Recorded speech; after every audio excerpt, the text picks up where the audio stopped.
এরম ধরো কি তুই বোঝো না কিছু, তুই বোঝো না কিছু, তুই বোঝো না কিছু, তুই বোঝো না।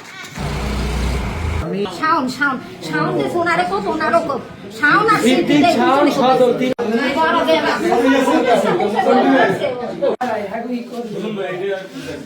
সিদ্দিকের এত বড় রাখা নাই। শাওন নিয়ে আছে। আমরা উক্ত ঘটনায় প্রথমে পরিচয়টা দেই। আচ্ছা, আমি দুমকি থানার সাব ইন্সপেক্টর পাপন চন্দ্রকর। উক্ত ঘটনার খবর পাই আমরা ইয়েতে আসলাম, হসপিটালে আসলাম। আয়সা দেখলাম যারা আহত হয়েছে তাদের চিকিৎসা দেওয়া হচ্ছে এবং ভুক্তভোগীরা যদি চায় সে অনুযায়ী আইন।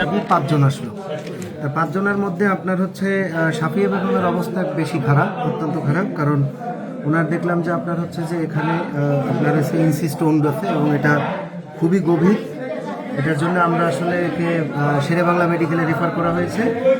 আর বাকি প্রত্যেকেরই দেখলাম যে আপনার কোপ আছে এবং এগুলো সব হচ্ছে ইনসিস্ট লুকিং গো। তো আমরা বাকিদেরকে আপনার এর মধ্যে আরেকজন আছে আপনার হচ্ছে নজরুল ইসলাম, সরি নজরুল না, আউয়াল হোসেন, ওনাকে আমরা ভর্তি দিয়েছি হাসপাতালে। ওনাকে রাখার মতো মোটামুটি আছে। আর বাকি 3 জনকে আমরা আউটডোর চিকিৎসা দিয়ে আমরা এখান থেকে এমার্জেন্সি চিকিৎসা দিয়ে আমরা তাকে বিদায় দিচ্ছি। এবং যার যার এখানে আপনার